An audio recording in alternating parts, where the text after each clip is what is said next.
Ассалаумағалейкум достар, бүгін біз сіздермен үй жағдайында өте керемет нәзік молочная девочка тортын жасайтын боламыз. Бізге керекті заттар: сгущенка, ұн, жұмыртқа және қопсытқыш. Қопсытқышты ұнға араластырып жібереміз. ұн ситадан өткен болу керек. Сгущенка, жұмыртқаны салып, миксердің көмегімен біркелкі етіп араластырамыз.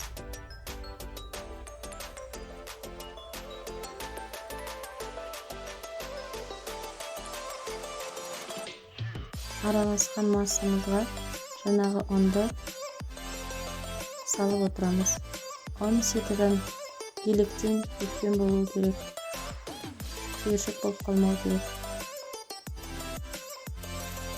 Екінші рет саламыз, араластырамыз. Сосын үшінші мәрте тағы да саламыз. Барлығын біркелкі араластырғаннан соң пергаментке осындай кольцомен қолданамын. Егер сізде кольцо болмаса, пергаментке керек формаңызды сызып, осылай 2-3 қасықтан салып біркелкі қылып жайып 3-4 минуттан 180 градуста пісіріп аласыздар. Ішіне кремін дайындаймыз. Құрғақ ыдысқа творожный сыр, шекер және сливки. Бірінші құрғақ ыдысымызға творожный сырымызды салып, шекермен жақсылап араластырамыз. Мен бөлек-бөлек араластырамын, өйткені крем түйіршік болып қалмау керек.